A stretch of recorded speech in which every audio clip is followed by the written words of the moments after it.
Is Rick Warren okay? Ever since he went through the worst tragedy of his life on April 5, 2013, he hasn't been the same person. And now it looks like things might get even worse for him. This is the story of how one family's terrible situation became a mission, and how Evan's strongest belief can't protect you from the sadness that never really goes away. This is the thing most people don't know about Rick Warren. Before his endless sadness broke him, the world had already seen him break on national TV. Rick had already learned what it felt like to be torn apart in front of everyone. Back in 2006, when Saddleback was growing really big, Rick's name became controversial. His growth made him famous, but it also made him a target. Rick created the purpose-driven growth plan which many churches didn't agree with. But even heckled not have guessed what came next. Churches across America split up because they tried to follow his ideas. Churches dividing, members being kicked out, and friendships ending in parking lot fights over worship styles and where people sat. Rick hated that. He begged pastors not to force anything, not to kick people out, not to treat growth like a battle. But the damage happened anyway. And every time a church tore itself apart using his plan, Rick felt it was his fault. Imagine carrying that knowing something you created helped thousands succeed and dropped hundreds apart. And then it got worse. In 2008, Rick walked into Ames's he never saw coming. After winning his election, Barack Obama asked him to say the prayer at his inauguration. It should have been an honor. Instead, it became a national problem. People found a letterhead written to his own church, his personal belief that marriage in the Bible was between one man and one woman. And the reaction wasn't pretty. Rick Warren went from best-selling pastor to a man accused of saying hateful things. Headlines, protests, demands for his removal from the inauguration. Forward part, 6 months earlier, he'd been hugging HIV patients, working with gay men and women in his church's AIDS program, telling reporters he had real friendships in the LGBTQ community. But none of that mattered. America wanted a bad guy. Obama defended him, said his agreeing wasn't the same as hating, said Rick had welcomed him at Saddleback even when they disagreed on things. But the anger burned anyway. And the strangest part, while one side demanded he say sorry, the other side, many fellow church leaders, began attacking him for the opposite reason. They said he wasn't harsh enough, not tough enough, not angry enough. Rick looked at them and wondered how fighting people could possibly bring them closer to Jesus. No matter what he said, he lost someone. No matter what he did, someone called him a coward. It didn't end there. New attacks flooded in. In 2009 and again in 2012, church pastors criticized Rick for sitting down with Muslims, sharing meals with religious leaders, and attending events about peace, poverty, and world suffering. He talked about being a friend to everyone because Jesus was. But that simple idea of friendship set off another wave of anger, giving in, lies, betrayal. They threw the words at him like rocks. Every time Rick tried to build a connection, someone accused him of destroying one. However, he was used to problems, used to criticism, used to toking up and discovering strangers had decided what kind of man he was. But none of it prepared him for the pain that came next. Matthew Warren was 7 when the doctors told them. Clinical depression, the doctors said, and Rick and Kay Warren could quite understand it. How does a child barely old enough to tie his own shoes carry that kind of darkness? But they saw it. The signs were there from the beginning, from when Matthew was just a baby. Something went right. Something in the way his beautiful, brilliant mind worked that made death world feel sharper, meaner, heavier than it should. He was the kind of kid who could walk into a room and immediately find the person who was suffering. Maybe because he recognized the pain in others. The same pain that lived inside him every single day.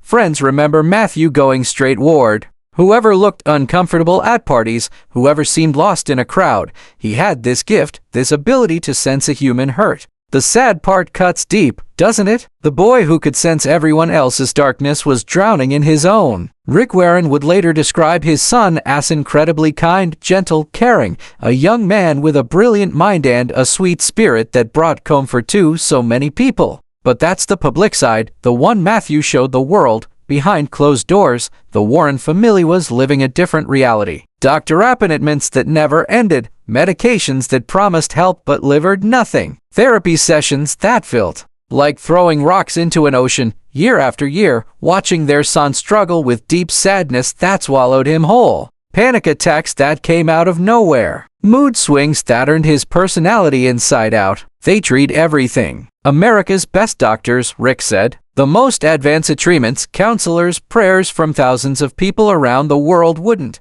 even know Matthew's name. Few Warrens kept his illness quiet, not out of shame, but because it was his stride hotel, his dignity to protect. How do you explain to your Hooga church, to the millions who read our books, that your own son is a skin Jew? Why he can't just die? Because that's what Matthew asked his father when he was 17 years old. Sitting across from Rick, the boy looked at him and said something that would haunt the pastor for the rest of his life. He told his dad it was obvious, painfully obvious, that he wasn't going to be healed. They'd been to the best doctors in the nation. He'd taken the best medicine. They tried everything any neck'd think of, and nothing worked. So, Matthew asked his father the question that no parent should ever have to hear: why can't I just die and go to heaven? Rick told him he couldn't give up. Fate is a father. He had to believe there might be an answer out there somewhere, some treatment they hadn't tried yet, some breakthrough just around the corner. Matthew made it another 10 years after that talk. 10 years of dreaming, of hoping, of waking up every morning with that same constant pain wrapped around his brain like sharp wire. But here's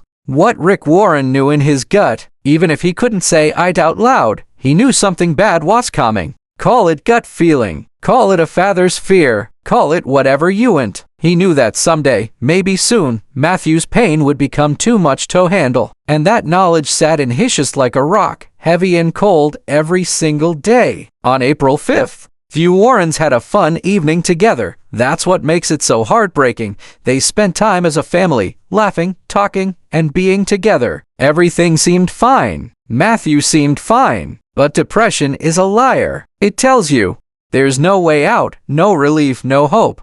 And in what Rick would later call a quick wave of hopelessness, Matthew went home to his place in Mission Viejo. Sometime around 10 o'clock a.m. that Friday morning, he made a decision that would shatter his family into pieces. He shot himself. The call came in the afternoon. Matthew had been found dead in his home from a gunshot he gave himself. The gun had its serial number scratched off, an illegal weapon he'd bought illegally over the internet. In California, where background checks are required, where gun registration is the law, Matthew had found a way around all of it. Later, Rick would tweet about the person who sold his son that gun, would say he forgave them, would quote Matthew 6:15 about forgiving others so that God will forgive you. But on that Friday, there was no forgiveness, no religion, no purpose, just a father who had to identify his son's body. Within 30 minutes of getting the news, Rick and Kay's small group arrived. They didn't call, text, or wait for permission. They just showed up on that sidewalk, wrapped their arms around the Warrens, and stood there. The deeper the pain, Rick would say.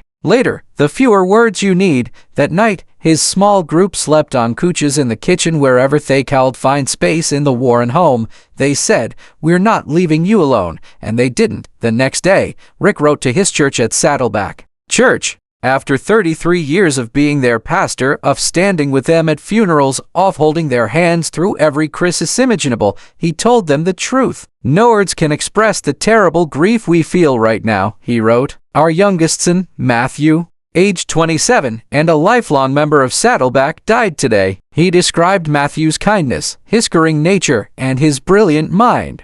You've also said what needed to be said, that despite America's best doctors, best medications, best prayers, the torture of mental illness never went away. The media exploded. Rick Warren, the purpose-driven pastor, had lost his son to suicide. The irony was too much for some people to resist. How could the man who helped millions find meaning in their lives not save his own child? The criticism came fast and mean. Some questioned his faith. Others suggested this was God's punishment. Rick ignored most of it. But the weight of public grief is different from private sadness. Everyone wanted a piece of his pain, wanted to understand it, analyze it, use it to prove whatever point they needed to prove. But Rick had other concerns, like planning a funeral that couldn't happen. There was no building in Orange County large enough to hold all the people who wanted to come. So the Warrens made a decision, a private memorial, just family. They asked Pia Pleto honor Matthew's memory by donating to the Matthew Warren Fund for Mental Health instead. The checks started arriving by the thousands. Rick didn't preach for 4 months, 16 weeks of intentional silence. He stepped away from the pulpit. At Saddleback, let other pastors fill in and spent his days alone with Kay and God. When you spend that much time in serious conversation with God, Rick said, it changes you. And it did. When he finally returned in late July, standing before his church for the first time since Matthew's death, Rick was different. He felt people's pain more deeply now. He cried easily. He didn't just feel bad for people anymore. He truly understood because now he knew what it felt like to bury your child. The sermon that day was about getting through what you're going through. The topic had been chosen weeks before Matthew's suicide, a strange coincidence that felt almost cruel. Rick talked about grief as God's gift, the way we get through loss. He cried on stage. Kay stood beside him and wiped tears from his face. She told the church that Matthew's body was broken, that the gun had broken it, but that he'd be raised in glory. She spoke about missing him, about the broken heart she'd carry until Jesus came for her. And she said something that had people cold. It's okay, she said, to walk through life with tears in your eyes and a smile on your face at the same time. That sermon launched something bigger, a mental health program at Saddleback Church, meetings, workshops, support groups. Rick partnered with the Catholic Church of Orange, with the National Alliance on Mental Illness, with psychiatrists and counselors and anyone who would listen. He started asking the question that needed to be asked. There's no shame when your heart fails, no shame when your kidneys stop working. So, why do we feel shame when our brains break down? He talked about Matthew openly now, called him brave, said Matthew was one of the bravest people he'd ever met because he kept going for 10 more years after asking why he couldn't just die. Rick read letters from people Matthew had brought to faith in Christ, thousands of letters. He wrote in his journal that in God's garden of grace, even broken trees bear fruit. It became his saying, his way of making sense of senseless. Matthew's life had meaning, even in its brokenness, maybe especially in its brokenness. And Rick forgave not just the gun seller, but life itself. He never questioned his faith in God. He said on CNN months later, he questioned God's plan. There's the difference. He knew God was good, but not everything that happens is God's will, he explained. God allows things because we live in a world of free choices. If Matthew chose to take high-sound life, Rick couldn't blame God for it. He had to accept it, had to find a way to live with it, and had to figure out how to keep breathing when every instinct said to stop. Rick called Matthew brave. He said it again and again in interviews, in sermons, in quiet conversations with friends. Brave for lasting 27 years. Brave for getting up every morning despite the constant pain. Brave for trying one more medication, one more therapy session, one more day when everything in him screamed to quit. And maybe Rick was right. Maybe endurance in the face of that kind of suffering is the truest form of courage there is. But here's what people didn't see. Rick never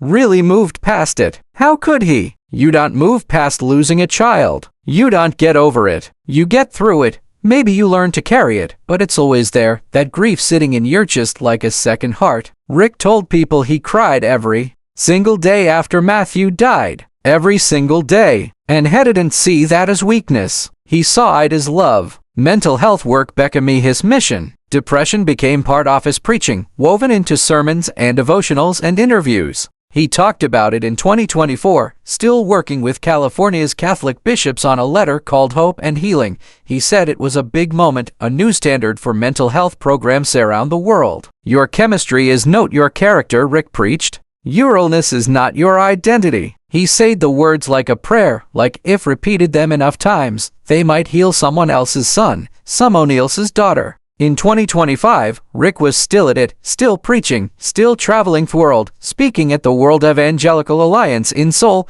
South Korea, teaching at Saddleback, recording his daily hope devotionals. He talked about faith and purpose and finding meaning in suffering. He set up foundations for mental health, for AIDS patients, for finishing the Great Commission. He and Kay lived on 9% off their income and gave away 91%. They have 5 grandchildren now. Life continued. But in the quiet moments, in spaces between sermons and conferences and world travel, Rick Warren was still that father on a sidewalk in Mission Viejo. Still the man who couldn't save his son. Still carrying that conversation from when Matthew was 17. That question about wife couldn't just die. The pain hadn't gone away. It had just become part of who he was. And here's the sad news that most people don't talk about. Rick Warren is still grieving. Years later, more than a decade later, the loss hasn't gotten smaller. Time doesn't heal all wounds. Some wounds just become maskers you learn to live with. Rick found strength to be there for other people, to hold their hands at funerals, to tell them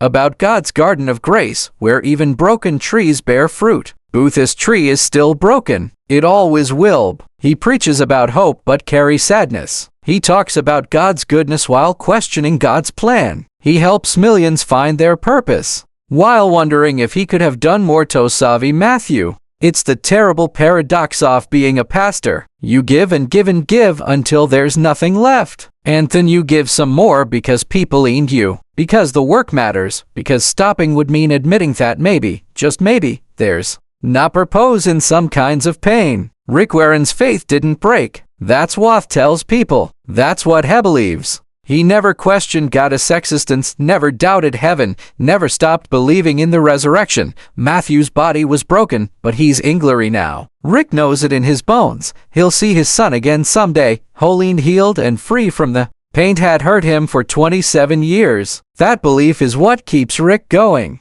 It has to be, because without it, Matthew's death is just senseless tragedy, random suffering in an uncaring universe. But the question stays, is Rick Warren really okay? He says he's different now, changed, more understanding. He feels people's pain in a way he never did before Matthew's death. He connects with the broken and hurting because he is broken and hurting. The polished megakirk pastor who wrote best-selling books has been replaced by something raw, more human. Maybe that's growth. Maybe that's grace. Or maybe it's just what happens when the worst thing imaginable becomes your reality. Rick continues. His work continues preaching to thousands every week, continues traveling the world, spreading the gospel, continues building his empire of churches and foundations and initiatives. But every Monday morning, he admits he wakes up with what calls post-message syndrome, wondering if someone else could do a better job, wondering if he's smart now, strong enough, faithful enough to lead a church of tens of thousands.